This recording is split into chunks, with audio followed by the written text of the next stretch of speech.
BTech BSc agriculture join అవ్వాలనుకుంటున్నారా? అది కూడా 100% ప్లేస్మెంట్ గ్యారంటీతో. జీడీ గోన్కా యూనివర్సిటీ, హర్యానా. పాకిస్తాన్కి టైం అస్సలు బాగాలేదు.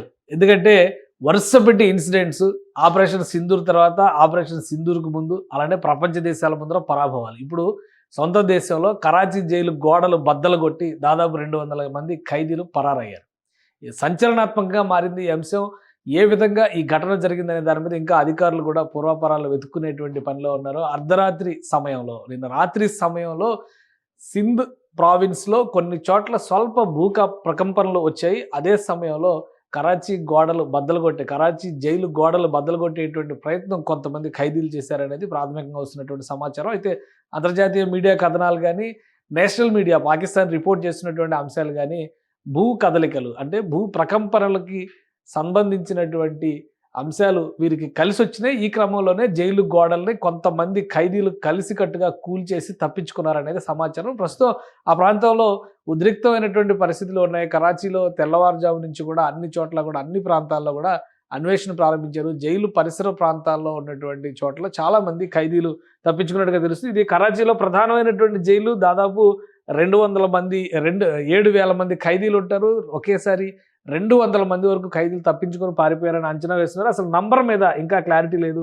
ఇవన్నీ కూడా పాకిస్తాన్ మీడియాలో వస్తున్నటువంటి కథనాలు. అలానే చాలామంది ఫైరింగ్ జరిగింది అక్కడ పెద్ద ఎత్తున. ఫైరింగ్ జరిగిన తర్వాత కూడా ఈ ప్రాంతంలో కొంతమంది తప్పించుకుని వెళ్ళిపోయినటువంటి దృశ్యాలు ఉన్నాయి. ఈ ఫైరింగ్ శబ్దాలు కూడా వినిపిస్తున్నాయి. కరాచీ జైలు దగ్గర జరిగినటువంటి ఘటనలు ఇవి. రాత్రి వేళల్లో చోటు చేసుకున్నటువంటి పరిణామాలు. చుట్టుపక్కల ప్రాంతాల్లో దాదాపు ఒక 200-300 మంది తప్పించుకొని వెళ్ళుంటారని అంచనా వేస్తున్నారు. ఓ 70-80 మందిని మాత్రం పోలీసు అధికారులు పట్టుకున్నారు. ఈ గన్ ఫైరింగ్లో ఒక ఖైదీ చనిపోయినట్టుగా సమాచారం ఉంది. 3 అధికారులు కూడా చనిపోయారనేటువంటి వార్తలు వస్తున్నాయి. సో ఆ పరిసర ప్రాంతాలన్నింటినీ కూడా ఇప్పుడు పోలీసు అధికారులు జల్లెడ పడుతున్నారు.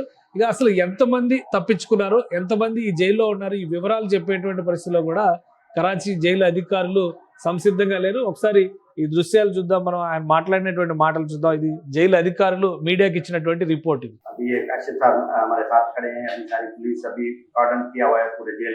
जो निकल गए हैं वो निकल गए, बाकी जो जेल में अंदर है अभी इनकी काउंटिंग करेंगे तो पता चलेगा।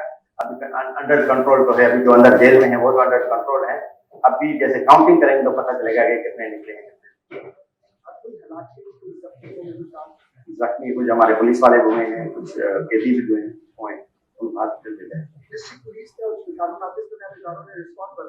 जी जी बिल्कुल जी, डिस्ट्रिक्ट पुलिस, रेंजर्स, एफसी बर्फ पहुंचे तभी ये ఇది పోలీస్ ఫోర్స్ తో పాటు డిస్ట్రిక్ట్ పోలీస్ ఫోర్స్ తో పాటు ఇతర పారామిలిటరీ బలగాల సహకారం కూడా తీసుకున్నట్టుగా పోలీస్ అధికారులు చెప్తున్నారు. ఎంతమంది చనిపోయి ఉంటారో, గాయపడినటువంటి వాళ్ళ వివరాలు ఇవేవి కూడా రివీల్ చేయలేదు. మొత్తం మీద 7,000 మంది ఉండేటువంటి జైలు ఆవరణ ఇది. ఈ ప్రాంతంలో ఒక ప్రధానమైనటువంటి జైలు. చుట్టుపక్కల ఉన్నటువంటి నివాస ప్రాంతాల్లో కొందరు ఖైదీలు తప్పించుకుని వెళ్ళి ఇలా బనీన్లు రాత్రిపూట, అంటే జైలుకి ఒక యూనిఫామ్ మెయింటైన్ చేస్తారు కాబట్టి ఆ డ్రెస్లోంచి తప్పించుకునేటువంటి క్రమంలో ఆ డ్రెస్ రిమూవ్ చేసి వేరే బట్టలు వేసుకొని స్థానిక ప్రాంతాల్లో కలిగి తిరుగుతున్నట్టుగా కొన్ని దృశ్యాలు కూడా బయటకు వచ్చినాయి. ఈ దృశ్యాలు వచ్చినటువంటి నేపథ్యంలో పోలీసులు ఈ ప్రాంతం మొత్తాన్ని కూడా జల్లెడపడుతున్నారు. అలానే ఇక్కడ ఈ ప్రాంతంలో అనుమానాస్పద వ్యక్తులు ఎవరైనా సంచరిస్తే కూడా వెంటనే సమాచారం ఇవ్వాల్సిందిగా కూడా సూచిస్తున్నారు. మొత్తం మీద సింధ్ ప్రావిన్స్లో వచ్చేటువంటి కరాచీ నగరంలో కొన్ని రోజులుగా, గత 2-3 నెలలుగా కొన్ని ఘటనలు జరుగుతున్నాయి. వరుసగా భూకంపాలకు సంబంధించినటువంటి సూచనలు, భూ ప్రకంపనలు జరుగుతూనే ఉన్నాయి. అలానే బలూచిస్తాన్ ప్రావిన్స్ ప్రాంతంలో కూడా ఈ ఘటనలు జరుగుతున్నాయి. సో అలాంటి సంఘటనే రాత్రి కూడా చోటు చేసుకుంది. ఆ చోటు చేసుకున్నటువంటి క్రమాన్ని ఒక అడ్వాంటేజ్గా ఖైదీలందరూ కూడా మలుచుకున్నారని చెప్పని అధికారులు చెప్తున్నారు.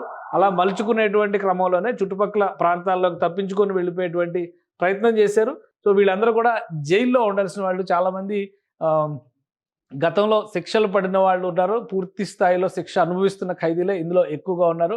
జైలు గోడ కూలిపోయినటువంటి క్రమంలో అక్కడ ఉన్నటువంటి కార్యాలయాలను కూడా ధ్వంసం చేశారు. చాలామంది ఎలా ఈ సంఘటన జరిగింది అనేటువంటి దానిపైన కూడా ప్రత్యక్షంగా ఈ పారిపోయే క్రమంలో ఉన్నటువంటి కొందరు పట్టుబడ్డారు. దాదాపు 70-80 మందిని పట్టుకున్నట్టుగా సమాచారం వస్తుంది. వాళ్ళు ఇచ్చినటువంటి డేటా ప్రకారం, వాళ్ళు మాట్లాడినటువంటి మాటల ప్రకారం చూస్తే కనుక ఇక్కడ అనుకోకుండా గోడ కూలిపోయింది, కొంతమంది పారిపోతున్నారు, వాళ్ళ వెంట వెళ్ళిపోయినట్టుగా చెప్తున్నారు. రైట్, వీళ్ళందరూ కూడా పట్టుబడినటువంటి ఖైదీలు, తప్పించుకుని వెళ్ళిపోయిన క్రమంలో కొంతమందిని పట్టుకున్నారు.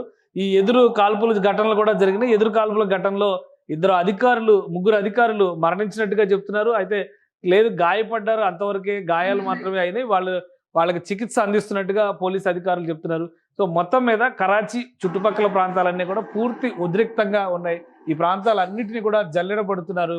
పోలీసులకి సంబంధించినటువంటి ఆనుపానులు, అలానే ఖైదీలు ఎక్కడెక్కడ దాక్కున్నారు, వాళ్ళు ఎక్కడెక్కడ తలదాచుకున్నారు అనేటువంటి విషయాల్ని అన్వేషించేటువంటి ప్రయత్నాల్లో భాగంగా పారామిలిటరీ ఫోర్సెస్ దగ్గర నుంచి పాకిస్తాన్లో ఉన్నటువంటి కీలక బలగాలన్నింటినీ కూడా రంగంలో దింపారు. ఇది ఒక సంచలనాత్మకమైనటువంటి అంశంగా మారుతుంది. ప్రకృతి విపత్తుని ఒక అడ్వాంటేజ్గా మార్చుకుని ఈ ఖైదీలందరూ పారిపోయారా, దీనిపైన ఇన్వెస్టిగేషన్ జరుగుతుందని చెప్పని పాకిస్తాన్ అధికారులు, పాకిస్తాన్ మీడియా చెబుతోంది. ఇన్వెస్టిగేషన్ జరిగిన తర్వాత అసలు విషయాలు బయటకు వస్తాయి. కానీ కొంతమంది మీడియా ప్రతినిధులు, లోకల్గా ఉన్నటువంటి వాళ్ళు చేసినటువంటి యూట్యూబ్ వీడియోలు కానీ, సోషల్ మీడియా వీడియోలు కానీ గమనిస్తే అర్థమయ్యేది ఏంటంటే, ఉద్దేశపూరితంగా దాదాపు ఒక 100 నుంచి 150 మంది ఖైదీలు గోడల్ని ధ్వంసం చేసేటువంటి ప్రయత్నం చేశారు. మామూలుగా అయితే జైళ్లలో 2 అంచెల వ్యవస్థ, 3 అంచెల వ్యవస్థ ఉంటుంది. జైలు స్థాయిని బట్టి. కరాచీ జైలు అంటే, కరాచీ నగరం చాలా పెద్ద నగరం కాబట్టి మన సెంట్రల్ జైలు తరహాలో పెద్ద ఎత్తున ప్రొటెక్షన్ వాల్స్, ఎత్తైనటువంటి గోడలు నిర్మించేటువంటి అవకాశం ఉంటుంది. కానీ ఖైదీలు కలిసికట్టుగా ఈ గోడల్ని కూల్చేయగలరా?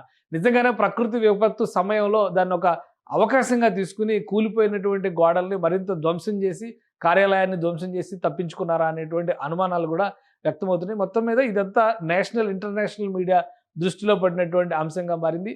ఒకేసారి 200 మంది కరుడుగట్టినటువంటి నేరస్తులు కరాచీ జైలు నుంచి పారిపోవడం అంటే, ఆ పరిసర ప్రాంతాల్లో ప్రజలు ప్రాణాలను అరచేతిలో పెట్టుకుని ఉండాల్సినటువంటి పరిస్థితి ఏర్పడుతుంది.